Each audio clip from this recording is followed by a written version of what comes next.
Assalamualaikum warahmatullahi wabarakatuh. Alhamdulillah wassalatu wassalamu ala Rasulillah Sayyidina wa maulana Muhammadin ibn Abdillah wa ala alihi wa sahbihi wa man tabi'ahu wa mawala. Asyhadu an la ilaha illallah wahdahu la syarika lahu wa asyhadu anna sayyidina Muhammadan abduhu wa rasuluhu la nabiyya ba'dahu. Allahumma shalli wa sallim wa barik ala Sayyidina Muhammadin nabiyil ummi wa ala alihi wa sahbihi wa barik wa sallam. Qala Allah ta'ala fil Qur'anil Karim, a'udzu billahi minasy syaithanir rajim. Ya ayyuhalladzina amanu taqullaha haqqa tuqatih wa la tamutunna illa wa antum muslimun. Wa qala Rasulullah sallallahu alaihi wasallam, ittaqillaha haythuma kunta wa sayyidaka hasanatan tamhuha wa khaliqin nasa bi khuluqin hasan. Allahumma arhamna bil Qur'an. Sallallahu alaihi wasallam Rasulullah karim. Khamdina khamdillah itu bapak-bapak dan saudara serta adik-adik jamaah salat subuh yang dirahmati Allah. Segala puji dan syukur senantiasa kita panjatkan kehadirat Allah Subhanahu wa taala, bukan sebagai penghias bibir atau retorika belaka, melainkan rasa syukur yang keluar dari kedalaman kesadaran di dalam hati yang kemudian terucap dengan lisan dan dibuktikan dalam seluruh amal perbuatan, bahwa kita ini hidup karena dihidupkan oleh Allah. Kita ini makan karena diberi makan oleh Allah. Dan makanan itu berproses menjadi nutrisi yang terserap, menjadi tenaga, kalori, jadi lemak, atau jadi apa saja, dan kemudian sebagiannya harus kita buang setiap pagi. Semua itu berproses tidak atas rencana dan pekerjaan kita. Kita hanya diberi kesempatan oleh Allah untuk menikmati hidangan, makanan, dan minuman. Dan setelah itu Allah lah yang menjadikan kita bisa hidup dengan asbab atau dengan sebab tersebut. Kita berpakaian karena dikasih pakaian oleh Allah. Kita bisa punya rumah karena dikasih oleh Allah. Karena tidak ada sesuatu yang bisa dihasilkan, diakui, dimiliki oleh manusia, kecuali semuanya bahannya Allah yang menciptakan. Kita punya keluarga, punya istri dan anak-anak, itu juga karunia dari Allah, titipan amanah dari Allah Subhanahu wa taala yang satu saat akan dimintai pertanggungjawaban tentang mereka. Imam Ibnu Qayyim al-Jauziyah mengatakan, andaikan manusia, andaikan kalian mengetahui bagaimana Allah mengurusi hidup kita, niscaya kita tidak akan pernah berhenti mencintainya. Artinya, kalau kita tidak mencintai Allah, atau kadang-kadang saja mencintai Allah, atau bahkan tidak tahu bagaimana cara mencintai Allah, itu artinya kita memang belum paham, belum belajar bahwa kita ini hidup karena dihidupkan, kita ini sehat karena disehatkan, kita ini bisa seperti sekarang karena diurusi oleh Allah, bukan setiap hari, tapi setiap detiknya. Salawat dan salam semoga dilimpahkan kepada junjungan kita Nabi Muhammad sallallahu alaihi wasallam, para keluarganya, para sahabatnya, dan siapapun yang mengikuti jejak beliau sampai hari kiamat. Zat yang paling berjasa dalam hidup kita adalah Allah Subhanahu wa taala. Manusia yang kita paling banyak berhutang budi kepadanya adalah Rasulullah Muhammad sallallahu alaihi wasallam.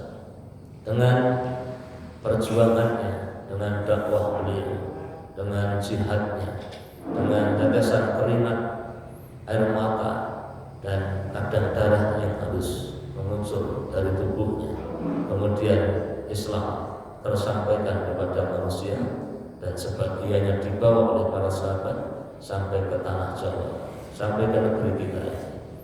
Andai beliau tidak berjuang untuk mendakwahkan Islam, mendakwahkan agama tauhid ini, sangat mungkin hari ini kita masih menyembah pohon besar. Sangat mungkin hari ini kita masih menyembah batu, kita masih menyembah lautan, kita masih membawa sesajen ke gunung, kita masih menaruh kembang di perempatan atau di pojok-pojok sawah, atau membakar kemenyan bukan sebagai pengharum ruangan, tapi untuk mengantarkan doa kepada roh-roh yang kita tidak tahu dan tidak jelas siapa mereka. Tapi sesuatu yang diyakini oleh manusia dapat memberikan kemanfaatan atau mencegah dari kemadharatan. Sungguh hina, sungguh menyedihkan. Kita ini makhluk yang mulia, tapi sebagian orang masih menundukkan dirinya kepada sesama makhluk. Dan Rasulullah berdakwah, Rasulullah berjuang dan berjihad untuk membebaskan manusia dari penyembahan atau peribadatan kepada sesama makhluk. Apalagi jika manusia menghambakan dirinya kepada makhluk yang lebih rendah derajatnya daripada dirinya. Manusia yang menyembah setan, yang menyembah jin, atau menyembah danyang atau siapa saja yang disebut makhluk yang tidak kelihatan itu, atau menyembah penunggu gunung atau Nyi Roro Kidul, penguasa laut selatan. Menurut sebagian orang, tetapi bagi orang-orang yang bertauhid, penguasa laut selatan, utara dan timur barat adalah Allah Subhanahu wa Ta'ala. Kita ini makhluk yang paling mulia, dimuliakan dengan amanah dari Allah, dimuliakan dengan penciptaan yang sempurna, dibekali dengan hawa nafsu sekaligus akal yang membimbingnya. Maka derajat kita lebih mulia daripada jin, sehingga hina sekali manusia yang menundukkan dirinya kepada setan, kepada jin. Apalagi yang menyembah kepada batu dan benda mati yang lainnya. Alhamdulillah, kita bersyukur kepada Allah, kita berterima kasih dan bersolawat kepada Rasulullah Muhammad SAW. Bapak, Ibu dan Saudara jamaah yang berbahagia, amanah atau amanat adalah apa yang dipercayakan kepada seseorang, baik berupa perintah atau larangan, atau suatu urusan mengenai masalah agama atau masalah dunia. Kita lihat beberapa ayat yang Allah turunkan terkait dengan amanah. A'udzu billahi minasyaitonir rajim. Wa min ahlil kitab man in ta'manhu biqintarin yu'addihi ilaika wa minhum man in ta'manhu bidinarin la yu'addihi ilaika illa ma dumta 'alaihi qa'imah dzalika bi annahum qalu laisa 'alaina fil ummiyina sabilun wa yaquluna 'ala Allahi al-kadhiba wa hum ya'lamun. Di antara ahli kitab ada orang yang jika kamu percayakan kepadanya harta yang banyak, dikembalikannya kepadamu. Dan di antara mereka ada orang yang jika kamu mempercayakan kepadanya 1 dinar, tidak dikembalikannya kepadamu kecuali jika kamu selalu menagihnya. Yang demikian itu lantaran mereka mengatakan tidak ada dosa bagi kami terhadap orang-orang ummi. Mereka berkata dusta terhadap Allah, padahal mereka mengetahui. Surah Ali Imran ayat 75. Di antara orang Yahudi dan Nasrani ada yang kalau dititipi uang itu dikembalikan sesuai jumlah yang dititipkan.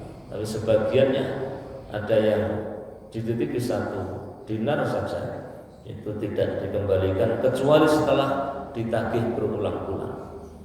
Mudah-mudahan tidak ada kaum muslimin yang seperti itu. Kalau ada, ya mudah-mudahan tetap Islam. Ya, selama memegang syahadat ya mereka tetap Islam. Tapi ketularan penyakit sebagian orang Yahudi yang menganggap mereka derajatnya lebih mulia, sehingga menipu orang-orang di luar mereka itu diyakini tidak berdosa. Innallaha ya'murukum an tu'addul amanati ila ahliha wa idza hakamtum bainan nasi an tahkumu bil 'adl. Innallaha ni'ma ya'idukum bih. Innallaha kana sami'an basira. Sesungguhnya Allah menyuruh kamu menyampaikan amanat kepada yang berhak menerimanya dan menyuruh kamu apabila menetapkan hukum di antara manusia supaya kamu menetapkan dengan adil. Sesungguhnya Allah memberi pengajaran yang sebaik-baiknya kepadamu. Sesungguhnya Allah adalah Maha mendengar lagi Maha melihat. Ya ayyuhalladzina amanu la takhunu Allaha war rasul wa takhunu amanatikum wa antum ta'lamun. Wahai orang-orang yang beriman, janganlah kamu mengkhianati Allah dan Rasul, dan janganlah kamu mengkhianati amanat-amanat yang dipercayakan kepadamu sedang kamu mengetahui. Walladzina hum li amanatihim wa ahdihim ra'un, dan orang-orang yang memelihara amanat-amanat yang dipikulnya dan janjinya. Inna aradna al-amanata 'ala as-samawati wal ardi wal jibali fa abaina an yahmilnaha wa asfaqna minha wa hamalaha al-insan innahu kana zaluman jahula. Sesungguhnya kami telah mengemukakan amanat kepada langit, bumi dan gunung-gunung, maka semuanya enggan untuk memikul amanat itu dan mereka khawatir akan mengkhianatinya. Dan dipikul amanat itu oleh manusia. Sesungguhnya manusia itu amat zalim dan amat bodoh. Bapak-bapak, ibu dan saudara serta adik-adik jemaah yang dirahmati oleh Allah. Dalam tafsir Ibnu Katsir disebutkan saat menjelaskan surat yang terakhir saya bacakan, yaitu Al-Ahzab ayat 72. Langit dipanggil oleh Allah, bumi dipanggil oleh Allah, gunung juga dipanggil oleh Allah, dan ditawarkan kepada mereka amanat. Amanat di sini disebutkan adalah fardu-fardu, perintah-perintah atau ketaatan. Kemudian mereka menjawab, apa resikonya ya Allah? Apa yang akan kami dapatkan? Kalau kamu melaksanakan amanat ini, maka aku akan berikan balasan pahala. Tapi kalau kamu mengkhianatinya, maka aku akan mengadab kalian. Maka semua mereka menolak. Langit menolak, bumi menolak, dan gunung-gunung juga menolak. Kemudian ditawarkan kepada manusia, yakni Adam, dan diterima.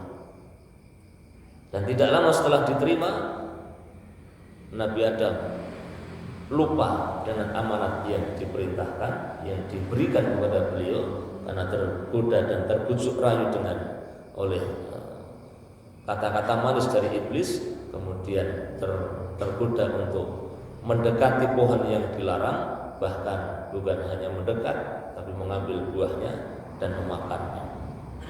Dan semuanya terjadi atas ilmunya Allah, atas takdir dan kehendak yang Allah tetapkan. Diriwayatkan dari Abu Hurairah radhiyallahu anhu bahwa Rasulullah sallallahu alaihi wasallam bersabda, ayatul munafiqi thalathun idza haddatsa kadzaba wa idza wa'ada akhlafa wa idza tumina khana. Tanda-tanda orang munafik ada 3. Kalau berbicara dusta, kalau berjanji tidak menepati, dan kalau diberi amanat berkhianat. Semoga kita orang-orang beriman terhindar dari 3 ciri orang munafik ini. Kalau berbicara dusta, Maka sebisa mungkin kita berjuang, berusaha mengendalikan, menekan, membimbing, menjaga lisan kita ini agar tidak berdusta sekecil apapun kepada siapapun dalam urusan apapun. Tapi bahwa kita tidak bisa lepas sama sekali, karena sebelum ngaji hari ini atau sebelum hadir ke majelis ilmu yang lainnya mungkin atau bahkan pasti di usia SMP kita pernah berdusta, kita pernah berbohong. Dulu kan masih anak-anak, tapi kan sudah balik. SMP kelas 3 itu sudah balik. Artinya amalnya sudah dihitung dan dicatat. Mungkin SMA kita juga pernah berbohong, baik berbohong kepada teman, berbohong kepada guru, berbohong kepada orang tua. Kalau belum dikerjakan PR-nya, tadi malam itu listriknya mati Pak. Itu salah fatal. Kenapa? Listriknya belum ada, lupa jadi siapa. Tadi malam itu saya ngantuk berat. Tadi malam, sudah mau saya kerjakan, tapi terlalu banyak alasan. Padahal sebenarnya ya memang belum dikerjakan. Dan terutama kebanyakan orang yang berbohong itu terkait dengan pinjaman, terkait dengan amanah yang lainnya. Pinjam kemudian berjanji dikembalikan pekan depan belum ada uangnya, kemudian beralasan, kemudian berjanji lagi bulan depan belum ada uangnya, karena ternyata sudah menjadi tabiat dan tidak benar-benar direncanakan untuk mengembalikan. Maka satu kebohongan menuntut kebohongan yang kedua untuk menutupi kebohongan yang pertama, dan kebohongan yang kedua menuntut bohong yang ketiga untuk menutupi kebohongan yang kedua, dan begitu seterusnya. Kalau kita membiarkan diri kita berbohong, kita semakin lama akan berubah menjadi kebiasaan, dan kebiasaan itu akan bentuk karakter sehingga kita dikenal sebagai pendusta. Na'udzubillah. Semoga menjaga orang-orang beriman dari dusta ini. Dusta itu dilarang dalam keadaan apapun, bahkan dalam kondisi bercanda, baik kepada orang tua atau kepada anak-anak, bahkan kepada binatang pun tidak boleh berbohong. Maka kalau mau kasih makan ke ayam, ya kasih makan. Kalau mau disembelih, ya disembelih saja. Kalau setiap hari kita memanggil mereka dengan panggilan, dengan kode bahasa apapun yang difahami oleh ayam, dan sampai sekarang kelihatannya belum berubah, ya tetap kur-kur gitu ya Bu ya. Tidak pernah dipanggil nang sini kan, tidak pernah. Tetap dipanggil dengan itu. Dan mereka tahu kalau ada panggilan itu kemudian dapat makan. Maka kalau kita panggil kemudian tidak kita kasih makan, itu artinya berbohong. Hanya tentu berbohong kepada binatang mudah-mudahan lebih ringan dibanding berbohong kepada manusia. Berbohong kepada orang tua tentu lebih berat dosanya dibanding berbohong kepada temannya. Bahkan bercanda pun tidak boleh, bohong kepada anak juga tidak boleh. Maka hati-hati, jaga betul lisan kita, perbaiki, belajar yang banyak.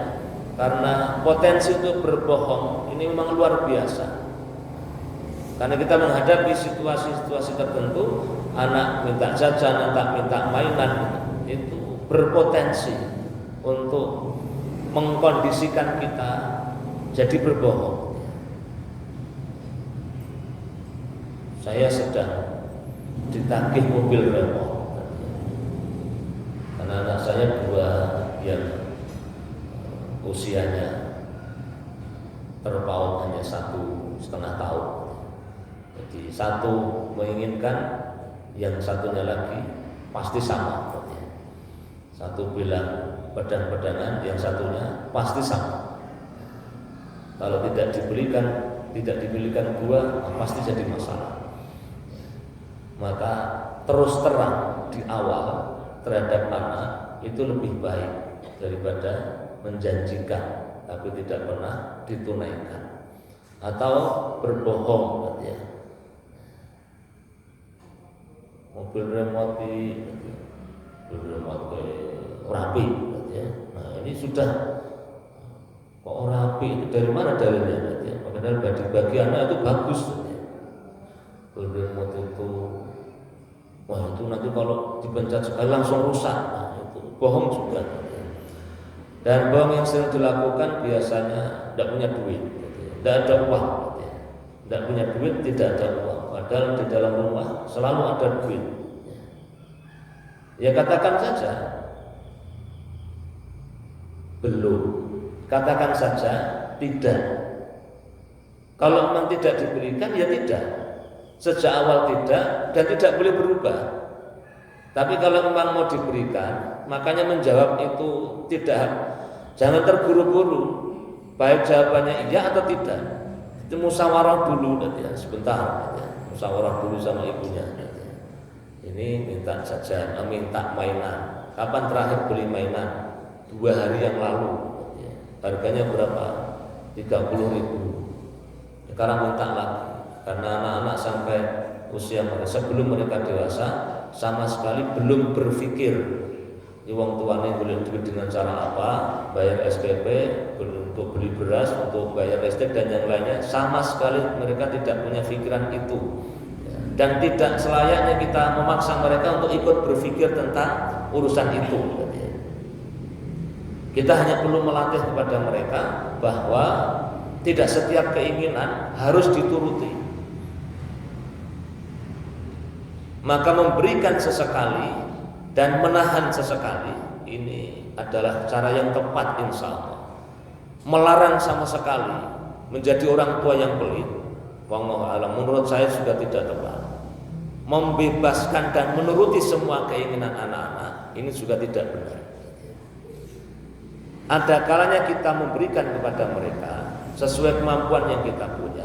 Ada kalanya kita harus memberikan penjelasan dan melatih mereka untuk bersabar bahwa tidak setiap keinginan harus dituruti atau bisa dituruti. Karena kalau anak-anak dituruti, setiap hari berganti. Setiap hari berganti. Walaupun kita sudah ajak bicara. Ini beli apa? Mobil-mobilan. Yang ini iya. Ya. Kalau sudah dibelikan, nanti tidak minta lagi. Iya. Ya. Tapi itu nanti ganti hari, mereka lupa. Ya. Ketika kita coba kembalikan, ingatkan. Kemarin adik kan bilang, kalau sudah dibelikan ini tidak minta lagi. Aku tidak suka sama ini. Loh, kalau tidak suka kenapa kemarin dibeli? Ya? Aku udah nggak suka. Ya. Maka butuh belajar lebih banyak untuk berkomunikasi, mendidik anak-anak kita. Diriwayatkan dari Imran bin Husain radhiyallahu anhu bahwa Rasulullah SAW bersabda, sebaik-baik umatku adalah yang hidup di masaku, kemudian yang datang sesudahnya, dan yang datang sesudahnya. Setelah itu akan datang satu kaum dari umatku yang bersaksi tetapi palsu, yang berkhianat dan tidak bisa dipercaya, yang bernadar tetapi tidak memenuhi nadarnya, yang tertipu oleh kulit luar dan mengabaikan hakikat kebenaran. Seseorang datang kepada Rasulullah SAW bertanya, kapan datangnya hari kiamat? Maka Rasulullah SAW bersabda, idza dhuyyatil amanatu fantadhiris sa'ah. Qala kaifa idha'atuha ya Rasulullah? Qala idza usnital amru ila ghairi ahlihi fantadhiris sa'ah. Kalau kepercayaan disia-siakan, maka akan datang kiamat.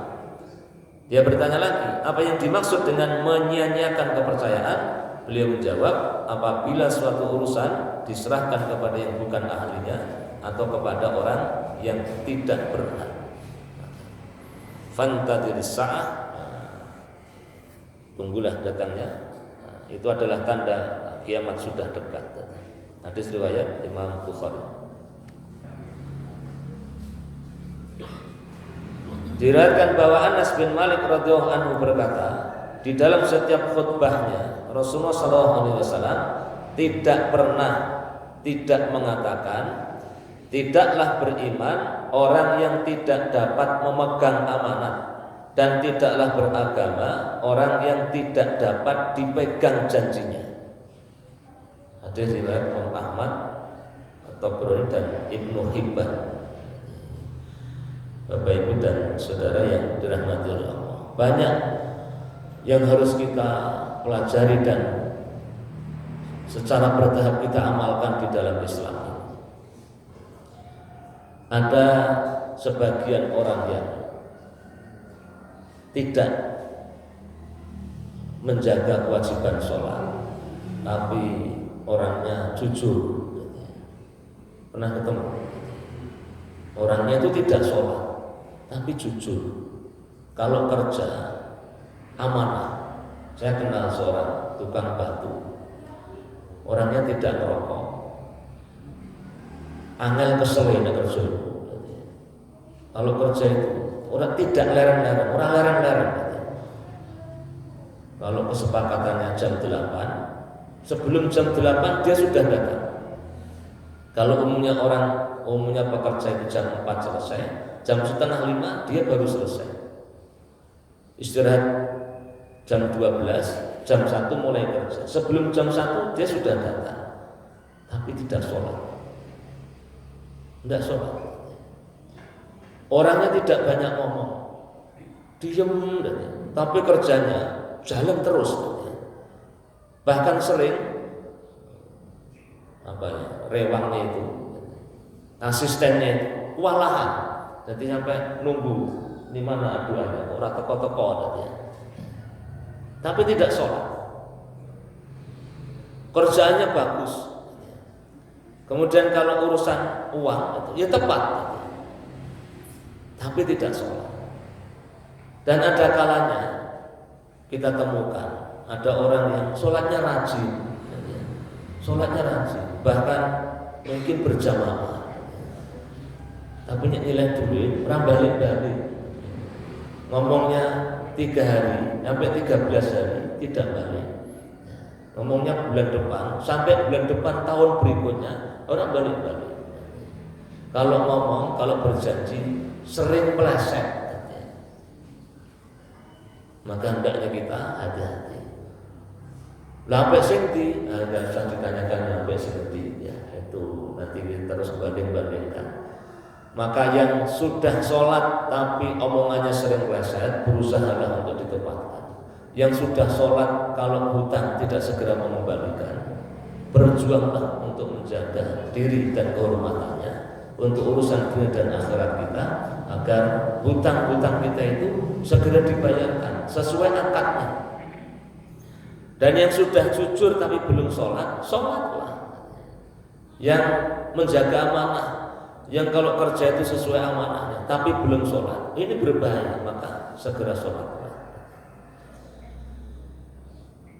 Memang tidak selalu ibadah itu berbanding lurus dengan karakter. Walaupun ayatnya itu bunyinya inna sholata tanha 'anil fahsya wal munkar. Sesungguhnya sholat itu mencegah pelakunya dari berbuat keji dan berbuat munkar. Berbuat keji itu terkait dengan syahwat. Berbuat munkar termasuk di dalamnya bohong tadi. Bohong kalau janji tidak bisa dipegang. Orang yang sholatnya baik, menjaga syarat dan rukunnya, berusaha menempatkan waktunya, berusaha untuk khusyuk di dalam sholatnya, sholat dengan kualitas terbaik, maka sholat itu akan mencegah pelakunya dari berbuat keji dan mungkar. Maka kalau kita mendapati pada diri kita dan pada orang lain sudah sholat tapi masih sering meleset janjinya, masih berbohong kepada banyak orang, masih menjadi pekerjaan harian, tiada hari tanpa bohong. Ya, paling tidak 3 kali seperti menu makan, pagi sekali, siang sekali, sore sekali. Ya, pagi bohong kepada anak, siang bohong kepada teman kerja, sore bohong kepada istrinya. Ya. Kok mulai nanti bengi, mau rapat kalau bose. Padahal rapat juga, tapi bukan dengan bos, dengan teman SMP-nya dulu. Bapak, ibu dan saudara yang dirahmati Allah. Nah, mudah-mudahan sholat kita itu semakin lama semakin menjaga kita dari perbuatan maksiat dalam semua ragamnya. Mari kita lihat bagaimana para sahabat, bagaimana generasi salaf dalam menjaga amanah.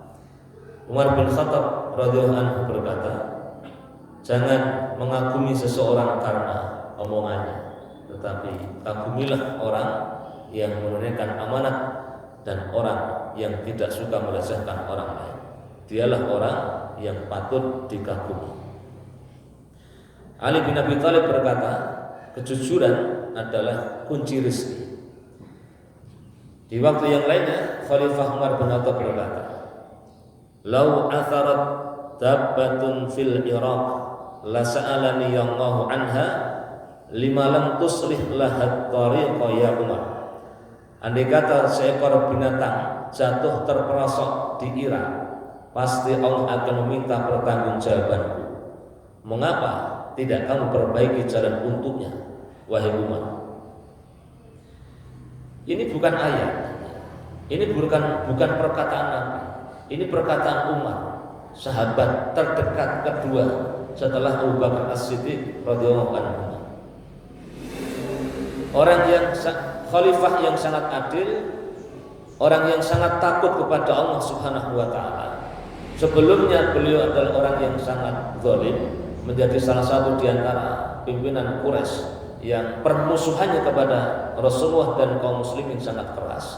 Tapi ketika beliau sudah mendapatkan hidayah dan taufik dari Allah kemudian masuk Islam, maka beliau menjadi salah satu di antara orang yang sangat kuat, sangat keras pembelaannya kepada Islam dan kaum muslimin, dan kecintaannya kepada Rasulullah SAW luar biasa.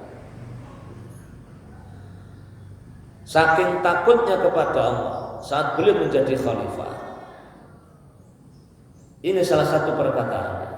Andai kata ada seekor binatang yang terperosok di Irak, padahal pusat pemerintahan kaum muslimin khilafah saat itu di Madinah. Andai kata ada seekor binatang terperosok di Irak, pasti Allah akan meminta pertanggungjawaban. Kenapa tidak kamu perbaiki jalan untuknya, wahai Umar?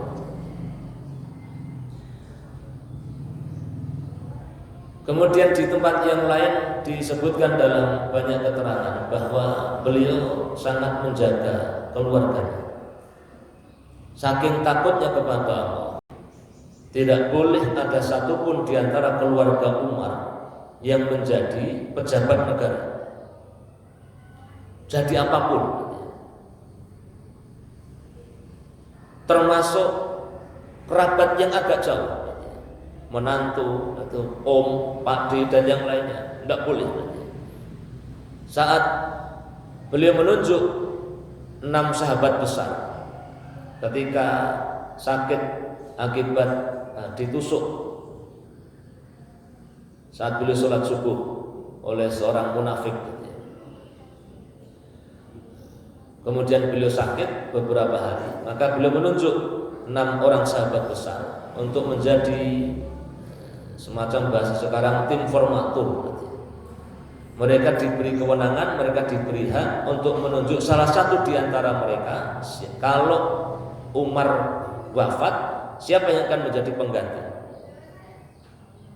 Kemudian salah satu di antara mereka mengusulkan agar Abdullah bin Umar dimasukkan menjadi salah satu tim itu. Maka beliau menolak. Bukan hanya menolak, tapi beliau marah. Cukuplah seorang Umar, cukup seorang Umar yang menjadi khalifah, yang menjadi pejabat. Kalau Umar berhasil, maka kami sekeluarga bersyukur kepada Allah. Tapi kalau Umar gagal, biarlah Umar saja yang gagal. Sehingga Abdullah bin Umar tidak boleh ikut menjadi tim para sahabat yang memilih khalifah itu. Saat beliau menjadi khalifah, kemudian berjalan melewati sekelompok unta atau sapi yang sedang merumput, sedang makan. Kemudian ditanyakan oleh Umar, itu sapi-sapi siapa? Kok gemuk-gemuk, yang lainnya kok kurus-kurus? Maka dijawab oleh sahabat, itu sapinya Abdullah bin Umar, maksudnya anak beliau. Kenapa sapinya Abdullah bisa lebih gemuk dibanding sapi-sapinya orang lain? Karena banyak orang yang ngasih rumput ke sapinya Abdullah bin Umar. Maka Abdullah bin Umar dipanggil, panggil ke sini Abdullah. Abdullah dipanggil, saya ayah. Bagaimana sapimu bisa lebih gemuk dibanding sapinya orang lain? Banyak orang yang ngasih rumput ke sapi-sapi saya. Kenapa mereka ngasih rumput ke sapi-sapi? Saya tidak tahu. Jual sapimu, ambil modalnya, kemudian keuntungan sisanya masukkan ke Baitul Mal. Saya tidak minta mereka ngasih rumput ke sapi-sapi saya. Kamu, sapimu dikasih rumput oleh orang-orang itu karena kamu anak khalifah. Kalau kamu bukan anak khalifah, mereka tidak akan ngasih rumput ke sapi-sapimu. Maka jual sapimu, ambil modalnya, kemudian keuntungannya, sisanya masukkan ke Baitul Mal. Nah, kalau sudah begitu, ya tidak berani bantah lagi. Maka kalau ada yang mengatakan ada orang yang hari ini mirip Umar bin Khattab, nah kita perlu belajar lagi. Ya. Soal belusuannya barangkali memang ada ya yang bisa belusuan. Ya. Dan kisah-kisah ini luar biasa. Bagaimana beliau dalam menjaga amanah.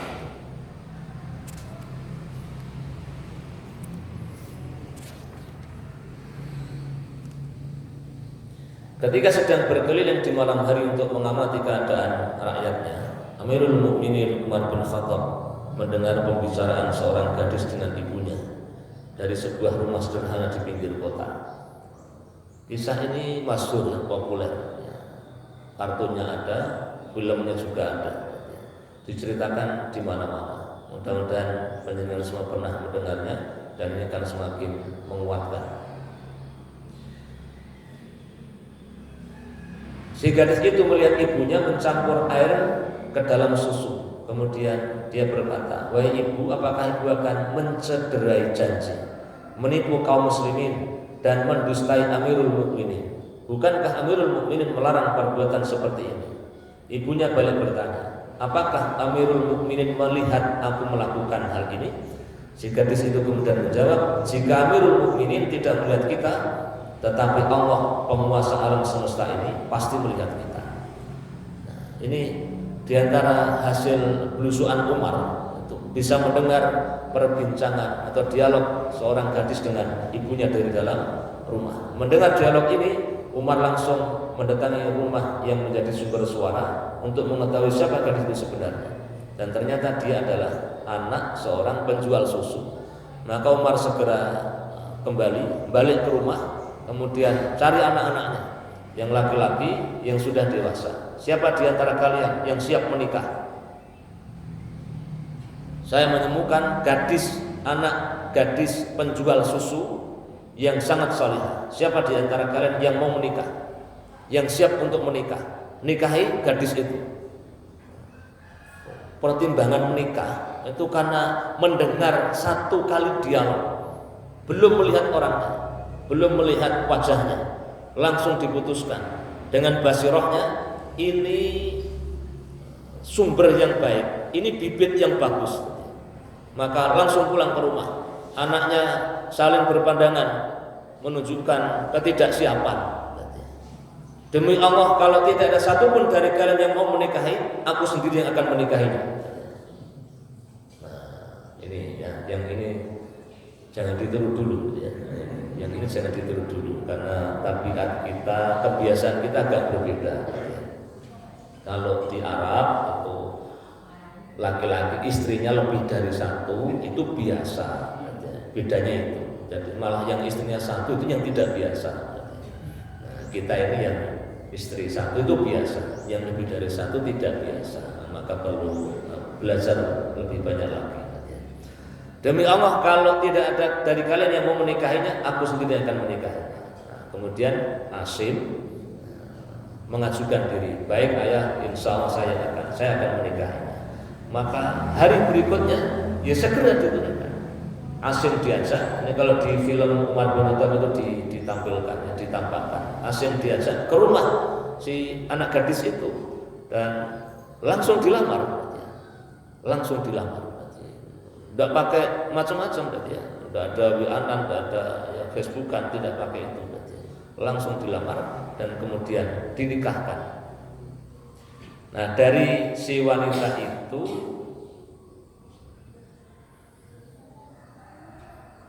mereka berhasil membangun rumah tangga bahagia dan dikaruniai seorang putri bernama Laila yang kelak dinikahi oleh Abdul Aziz bin Marwan. Dan dari pernikahan mereka lahirlah khalifah kelima dari Khulafaur Rasyidin, yakni Umar bin Abdul Aziz, yang juga menjadi khalifah dengan keadilan yang luar biasa. Yang di zaman Umar bin Abdul Aziz ini kemakmuran itu dirasakan oleh seluruh kaum muslimin di semua penjuru. Bibitnya luar biasa. Kemudian cucunya juga menghadirkan generasi yang istimewa. Ada lagi kisah yang sangat populer juga. Pada satu malam ketika sedang berkeliling untuk mengamati keadaan rakyatnya, Khalifah Umar melihat nyala api sebuah rumah di tengah gelapnya malam. Beliau berkata kepada Abdurrahman bin Auf yang menemaninya, mari kita lihat apa di rumah. Ada apa di rumah yang terlihat nyala api itu? Mereka pun mendekati rumah itu dan melihat seorang ibu di depan perapian dan kelima anaknya sedang menangis di sekelilingnya. Di atas api ada sebuah periuk besar yang setiap kali tangis anak-anak itu bertambah keras, sang ibu mengaduk-aduk isi periuk itu dengan lebih kuat. Umar mendekat sambil bertanya, apa yang ada di atas api itu, ibu?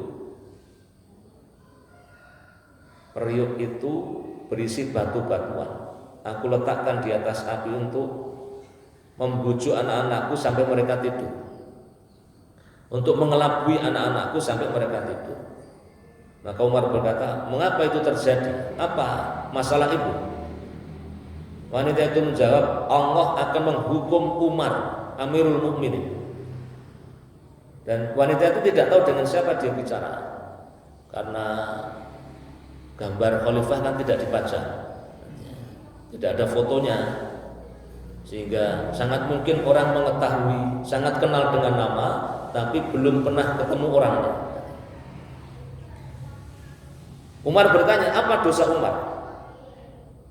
Dia memimpin kami, tapi dia tidak peduli dengan keadaan kami. Mendengar ucapan yang keras itu, jantung Umar seperti berhenti berdenyut. Umar segera bergegas ke Baitul Mal, mengambil sekarung gandum, sekantong keju, dan segelas madu. Dia memikulnya di atas pundaknya sendiri, membawanya ke rumah ibu anak-anak yatim itu, mengaduk campuran gandum, keju, dan madu, kemudian memasaknya sendiri di atas api, dan setelah masak dia sendiri yang menghidangkannya kepada kelima anak yatim itu.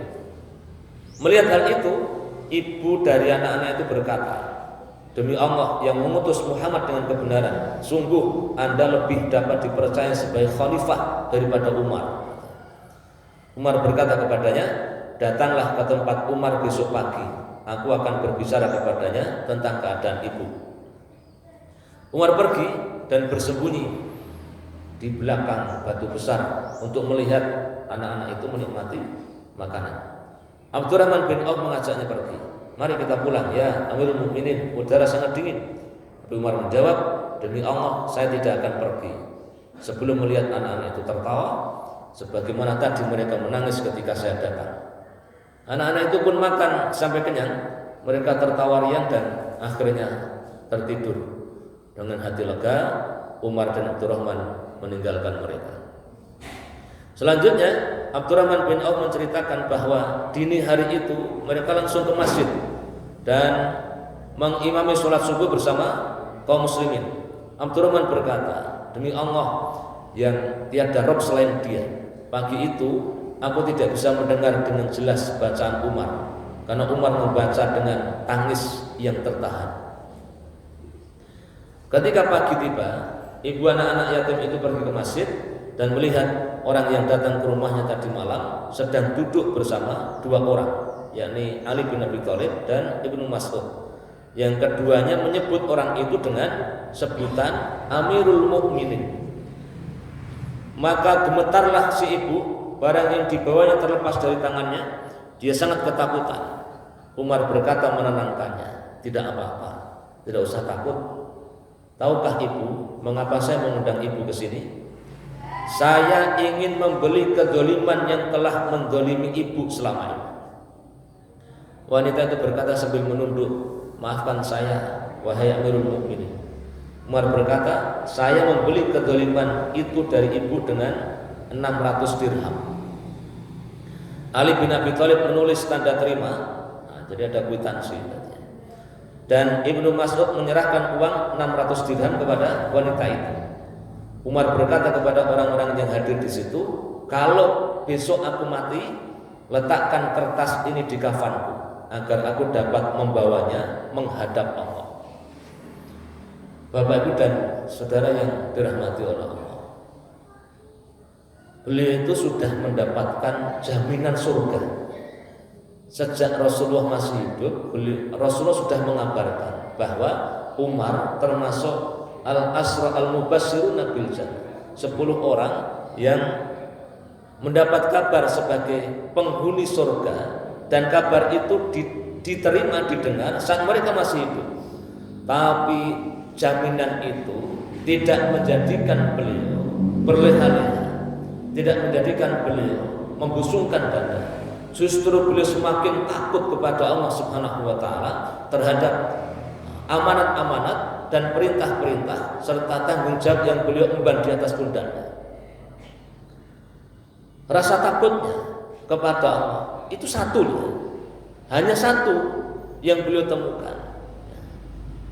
Seorang ibu yang beliau temukan. Ini menunjukkan betapa makmurnya hari itu, dan menemukan seorang ibu yang memiliki anak-anak yatim, kan bapaknya sudah meninggal, yang kelaparan seperti itu menjadikan beliau mengimami sholat subuh dan tidak jelas bacaannya karena sambil menahan agar tangisnya tidak pecah. Ya, kita mengambil pelajaran dari itu. Maka kalau hari ini ada yang mengatakan ya, siapapun ya, mirip Umar itu, ini sekalipun Pak Amin Rais mirip Umar ya, atau tapi belum ada yang mengatakan itu ya, atau Pak Prabowo mirip Umar ya, Jokowi mirip Umar ya, itu ya, terlalu jauh ya, terlalu berlebihan ya. Cinta ya cinta, mendukung ya mendukung, tapi kalau dimiripkan ya, terlalu jauh ya. Ada lagi kisah yang lain ya, terjadi di Mesir. Ini dulu diceritakan oleh Kiai Haji Zainuddin Anjad ya. Semoga Allah merahmati beliau. Masyhur juga terkenal banget. Ketika Umar bin Khattab menjadi khalifah, salah satu gubernur di bawah kekhilafahan ini di Mesir adalah Amr bin As radhiyallahu anhu. Amr bin As ini punya kebiasaan yang agak berbeda dengan gubernur yang lainnya, juga dengan Umar bin Khattab. Beliau punya istana yang megah, pakaiannya bagus. Ketika ditanya oleh orang kafir, ya Amr bin As, katanya di dalam agamamu dunia ini penjara untuk orang-orang beriman dan surga bagi orang-orang kafir. Kenapa kamu, salah satu pemimpin orang-orang beriman, hidupnya kok mewah seperti ini? Maka dijawab dengan ringan oleh Amr bin As, aku dengan kemewahan, dengan istana, dengan pakaian, dengan makanan seperti yang kamu lihat ini, kalau dibandingkan akhirat, dibandingkan surga, ini itu seperti penjara.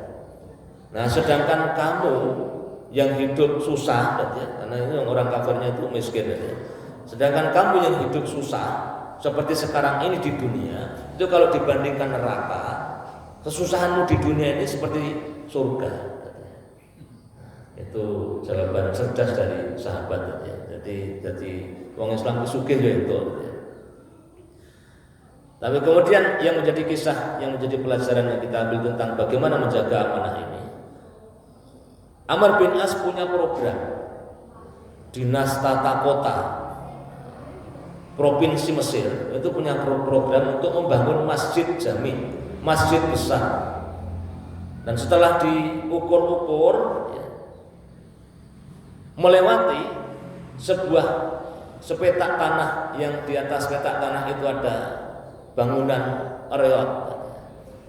Maka ini menjadi target, ini harus dibebaskan, harus dibeli. Maka ditelitilah, dicari, ditemukan pemiliknya. Ternyata pemiliknya seorang Yahudi. Maka Yahudi itu dipanggil ke kantor gubernur, langsung ketemu Amr bin As radhiyallahu anhu. Pak, tanah dan rumah panjenengan ini masuk ke program Dinas Tata Kota Provinsi Mesir untuk dibangun masjid besar. Maka tanah sampean mau dibeli oleh negara. Sampean minta harga berapa? Silahkan sebutkan. Wah, ini kan pemimpin Westop tadi. Pemimpin luar biasa itu. Minta harga berapa? Silahkan sebutkan, bayar. Kalau hari ini begitu aja itu luar biasa, ya. Itu pokoknya wah itu mirip Umar tenan, ya. Wah, mohon maaf gubernur, itu tanah tidak ada rencana untuk dijual, ya. Itu tanah warisan, ya. Nah, kamu sebutkan harganya, aku lipatkan 10 kali lipat. Mohon maaf, ya, Tuan, itu tanah satu-satunya, ya, warisan dari orang tua kami, dan kami berjanji tidak akan menjualnya. Kami akan jaga sampai mati, ya. Loh, kamu tidak mau dibeli, ya? Mohon maaf Tuan, itu tidak mau saya jual. Kalau tidak mau kamu jual, disita oleh negara. Mau ditumpuk, mau dibayar 10 kali lipat tidak boleh. Ini kebijakan membangun masjid. Dan dia orang Yahudi yang hidup di bawah pemerintahan Islam. Disita Tuan, iya. Kok disita Tuan? Iya, karena kamu tidak mau beli, tidak mau dijual, ya disita. Maka si Yahudi itu nangis, kemudian meninggalkan kantor gubernur. Pulang, sambil pulang dia mikir, katanya Islam itu punya khalifahnya, di atasnya gubernur ada khalifahnya. Dengar-dengar namanya Umar bin Khattab, watak orang itu khalifah yang sangat adil. Saya tak lapor. Maka dia menempuh perjalanan dari Mesir menuju ke Madinah. Kau halam naik apa? Singkat cerita, kalau kita ikuti proses perjalanannya orang barbar. Maka singkat cerita sampai ke Madinah, kemudian membayangkan dia, kalau gubernurnya saja istananya seperti itu, bagaimana dengan khalifahnya?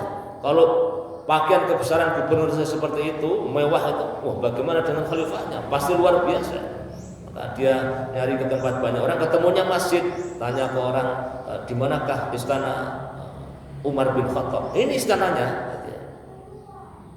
Yang mana? Ya ini masjid, ini istananya Khalifah Umar. Dan terus pengawalnya itu anak-anak yatim dan orang-orang miskin itu. Beliau ada di mana? Itu tadi di teras itu. Yang mana? Itu yang berbaring, tidur, tidur siang. Ya layah-layah di teras sambil istirahat pada sholat itu. Khalifah levelnya di atas presiden, itu layah-layah di teras bersama dengan sahabat yang lain. Kemudian orang ini mendekat, dilaporkan oleh beberapa sahabat ada orang yang mau ketemu. Umar duduk, bangun, kemudian bertanya, Anda siapa? Saya sebutkan, saya Yahudi dari Mesir Tuan. Ada apa? Saya mau lapor Tuan. Lapor apa? Saya itu punya tanah dan rumah jelek, rumah reot di Mesir Tuan. Mau disita sama Gubernur Amr bin As. Disita? Iya Tuan.